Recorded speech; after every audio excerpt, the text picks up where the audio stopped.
عید کا زمانہ ہے اور سب عید منا رہے ہیں اور ہم نے سوچا کہ عید تو بہرحال منائی جائے گی، لیکن عید کے وقت بھی حالات تو کچھ ایسے ہی ہیں کہ بات تو کرنی پڑے گی کہ ملک کدھر جا رہا ہے، کدھر سے آیا ہے. اور اس پر بات کرنے کے لیے حامد میر صاحب کو ہم نے دعوت دی ہے، لیکن ہم ان سے کچھ نہیں پوچھیں گے کہ کوئی اندر کی خبر دیں یا ادھر کی بات. ان کی جو اپنی ایک ان کا تجربہ ہے جس کی بیسس پہ وہ اپنا تجزیہ کرتے ہیں. یاد رہے کہ یہ وہ شخص ہیں جو تواتر کے ساتھ کہہ رہے تھے جی الیکشن نہیں ہونے 90 ڈیز میں، نہیں ہونے، اور بہت سی باتیں انہوں نے کی. ہمارے ساتھ ہیں حامد میر صاحب. السلام علیکم. وعلیکم السلام. عید مبارک ہو آپ کو. آپ کو بھی بہت بہت عید مبارک ہو. پھر جی بتائیں لوگوں کو کیا کچھ تھوڑا سا وہ چین کریں، آپ کچھ انہیں لگے کہ جی حالات بہتری کی طرف جا رہے ہیں، کوئی ملک کے بارے میں بتائیں. آج کل عید کے دن ہے، اسی لیے میں نے تو لوگوں نے سوئیاں تو نہیں کھائیں، اس دفعہ تربوز پہ گزارا کیا ہے. مہنگائی کی وجہ سے نہیں دیکھیں نا، پاکستانی قوم جو ہے وہ اتنی زبردست ہے کہ عید پہ میٹھی چیز کھانی ہوتی ہے، تو لوگ سوئیاں کھاتے تھے، تو چینی مہنگی ہوگی، دودھ مہنگا ہو گیا، تو وہ سوئیاں نہیں کھا رہے، وہ تربوز کھا رہے ہیں عید پہ. سبسٹیٹیوٹ. اچھا، تو پھر الیکشن کا بھی کوئی سبسٹیٹیوٹ آیا؟ یہ مجھے نہیں پتا، لیکن عید کے موقع پہ میرا خیال ہے کوئی اچھی بات کریں. آپ کا خیال ہے کہ یہ نہیں سوچ رہے، آپ کا خیال ہے وہ کسی یہ اور مجھے space میں کن لوگوں کی بات کر رہے ہیں آپ؟ میرا خیال ہے کہ عام لوگ جو کہتے ہیں اچھا جی کدھر نہیں دیکھیں نا، وہی جو ابھی مہنگائی ایک مسئلہ ہے، تو پھر مہنگائی کا مسئلہ وہ دیکھتے ہیں کہ جی حالات کیا ہیں، کس طرح کیا حالات ہیں. اب کیا حالات اگر خراب تھے تو یہ سڑکوں پہ کیوں نہیں آئے؟ اس لیے نہیں کیونکہ تھک بھی جاتے ہیں نا. تو تھکے ہیں تو تھکے رہے، پھر طاقت کے انجیکشن لگوائیں. اگر طاقت کے انجیکشن نہیں لگوا سکتے، وہ بھی مہنگے ہو گئے ہیں، پھر اللہ سے مدد مانگیں. اگر ہاتھ پاؤں نہیں ہلا سکتے، وہ تو مانگتے ہیں اللہ سے مدد. مجھے لگتا ہے کہ اللہ سے مدد مانگتے ہیں تو اس سرزمین پہ کچھ برکت ہے. دیکھیں میں نے جو ہے نا وہ سیاست پہ زیادہ بات نہیں کرنی، اس لیے کہ عید کے دنوں میں اس کو اوائڈ کرنا چاہتا ہوں. لیکن میں چاہتی ہوں کہ آپ سیاست پہ نا بات کریں، ملک کی بتائیں. دیکھیں نا، وہ جب وہ انہوں نے سپریم کورٹ کے چیف جسٹس صاحب نے کہا میں 90 دن میں الیکشن کرا، تو جتنے بھی لوگ تھے وہ کہہ رہے تھے اب تو آئین پاکستان میں ایک جو فل سٹاپ اور کاما بھی چینج نہیں ہو سکتا. وہ خود ہی جو ہے پھر وہ ڈیٹ بدل کے 105 دن کے بعد کی دے دی. اب جو ہے وہ تیار ہیں کہ ٹھیک ہے جی اس کے بعد بھی لے جائیں. تو اس کا مطلب ہے فلیکسیبلٹی تو تھی نا. پالیٹکس جو ہے وہ اب عوام کا مسئلہ نہیں ہے، وہ سپریم کورٹ کا مسئلہ ہے، تو ان کو کرنے دیں. حامد، ایک جو مسئلہ ہے، جو یہ سارے آئین کے معاملات جو اٹھے، تو ایک سوال ذہن میں یہ آتا ہے کہ دیکھیں یقینی طور پہ آئین جو ہے وہ بڑا اہم ہے، that is the foundation of how we run the country. لیکن آئین اور ممالک میں وقت کے ساتھ اس میں نئے حالات جب پیدا ہوتے ہیں، مثلاً آپ مجھے یہ بتائیں کہ اس طرح اگر الیکشن جلدی کروانے ہیں تو آپ اسمبلی توڑ دیں الیکشن جلدی کروانے کے لیے، اور میں کوئی بھی ہو سکتا تھا، it could have been any party. تو اس صورت میں آدھے لوگ کہہ رہے ہیں جی صحیح ہے، کچھ کہہ رہے ہیں غلط ہیں.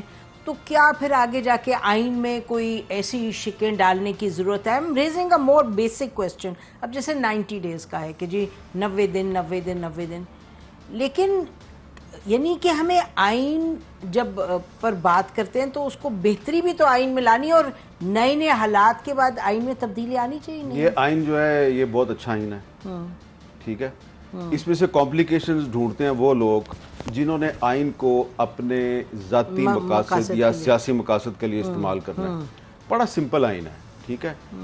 اب اس میں بالکل امپروومنٹ کی گنجائش ہے، لیکن میں تو جرنلسٹ ہوں نا، تو میں یہ سال ہر سال سے کہہ رہا ہوں آرٹیکل 19 کو بہتر بنائیں. آپ نے 19 اس میں نہیں آرٹیکل 19 میرا تعلق جرنلزم سے ہے. ایکسیس ٹو انفارمیشن بعد میں نہیں آیا، وہ بعد میں آیا ہے. میں آرٹیکل 19 کی بات کر رہا ہوں، جس کے بارے میں کہا جاتا ہے کہ آئین پاکستان میں آزادی اظہار کے بارے میں جو آرٹیکل ہے وہ 19 ہے، جو آپ کو ضمانت دیتا ہے آزادی اظہار کی. ضمانت نہیں دیتا. آرٹیکل 19 آزادی اظہار پہ پابندیاں لگاتا ہے. یہ کیونکہ 1973 میں آپ ایک مارشل لا سے ٹرانزیشن ہو رہی تھی، اور اس وقت اور بہت سے ایشوز تھے، تو وہ جو ایک کولونیل لیگیسی تھی وہ ساتھ ہی آ گئی آرٹیکل 19 میں بالکل کہ جی آپ سیکیورٹی کے نام پہ فوج پہ بات نہیں کریں گے, آپ عدلیہ پہ بات نہیں کریں گے, آپ کوئی انڈیسنٹ بات نہیں کریں گے. اور آرٹیکل 19 میں کیا لکھا ہوا ہے, آپ کسی دوست ملک پر تنقید نہیں کر سکتے. کتنی بڑی پابندی ہے. اب کون ہے میرا دوست ملک؟ امریکہ میرا دوست ملک ہے, انڈیا میرا دوست ملک ہے. کل کو یہ کہیں گے جی کہ آپ نے جو ہے وہ امریکہ پہ تنقید کر دیا ہے تو آپ چلے نا جیل میں. تو یہ آرٹیکل 19 میں یہ امپرومنٹ کی اس کی بات کوئی نہیں کرتا. کیوں نہیں کرتے؟ کیونکہ اس سے ان کا پرسنل انٹرسٹ نہیں ہے کسی جج کا یا کسی پولیٹیشین کا یا کسی بڑے وکیل کا. اچھا آرٹیکل 10 اچھا 19 پہ یہ بھی تو ہے کہ اگر کسی کو اے کو بی نہ پسند اور بی کو سی نہ پسند پھر وہ بڑے خوش ہو جاتے ہیں, تنقید ہوتی ہے. اچھا اب مجھے آپ یہ بتائیں کہ آرٹیکل 10 فیئر ٹرائل کا رائٹ دیتا ہے آپ کو کہ جب آپ کسی بندے کو گرفتار کریں گے تو 24 گھنٹے کے اندر آپ اس کو کورٹ میں پیش کریں گے. کبھی کسی چیف جسٹس صاحب نے از خود نوٹس لیا ہے؟ یہ پورا رمضان گزرا ہے, پورے رمضان میں مجھے مسنگ پرسنز کی ماؤں نے, ان کے بھائیوں نے, ان کے باپوں نے تنگ کیے رکھا ہے. وہ مدثر نارو جو ہے ایک جرنلسٹ 2018 سے غائب ہے, ٹھیک ہے, اس کا چھوٹا بچہ بھی ہے, اس کی بیوی مر چکی ہے, اس کا چھوٹا بچہ ہے, تو اس کی جو ماں ہے وہ اپنے پوتے کے ساتھ وہ پورا رمضان مجھے ہی میسج بھیجتی رہی ہے, اللہ کے واسطے مجھے عید سے پہلے میرا بیٹا دے دو. میں نے کہا ماں جی آپ میرے پیچھے اتنا مجھ سے کیوں آپ کا کیوں یہ لگتا ہے کہ آپ, وہ کہتی ہیں نہیں وہ جو ہے نا وہ چیف جسٹس کو آئین کا بڑا خیال ہے. تو یہ بھی تو ایک آئین کا مسئلہ ہے نا, کیونکہ اسلام آباد ہائی کورٹ میں پہلے عمران خان اور پھر شہباز شریف نے آ کے میرے سے وعدہ کیا اور میرے بیٹے سے کورٹ میں کھڑے ہو کے وعدہ کیا کہ ہم آپ کا بیٹا آپ کو دیں گے. تو اب بیٹا عید آ رہی ہے تو میرا بیٹا دے دو. عید آئی اور اب جا رہی ہے عید, اس کا بیٹا تو اس کو نہیں ملا. تو جناب عمر عطا بندیال صاحب کو کبھی وہ ایک عام عورت کے لیے تو از خود نوٹس انہوں نے نہیں لیا. تو اس لیے میں آپ کو کہہ رہا ہوں کہ یہ جو ہے نا 90 ڈیز اور الیکشن اور یہ ایلیٹ کا مسئلہ ہے.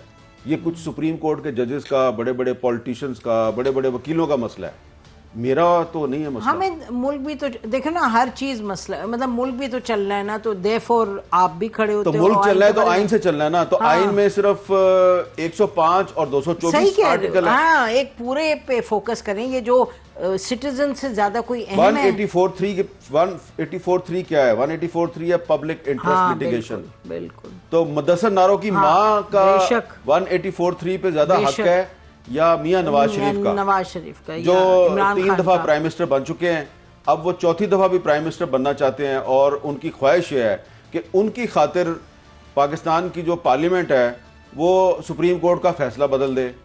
ٹھیک ہے, عمران خان صاحب جو ہیں وہ دوبارہ پرائم منسٹر بننا چاہتے ہیں. وہ چاہتے ہیں کہ بس میں ریاست مدینہ کا نام لیتا رہوں, کوئی مجھ سے یہ نہ پوچھے کہ تم نے اپنی بیٹی جو ہے اس کو ڈکلیئر کیوں نہیں کیا. ٹھیک ہے نا, ڈبل سٹینڈرڈز ہیں ان سب کے.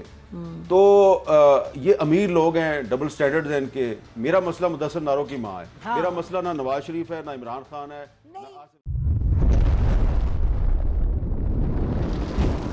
ایکلویہ نیوز انڈیا, انترراشٹریہ خبروں کا منچ.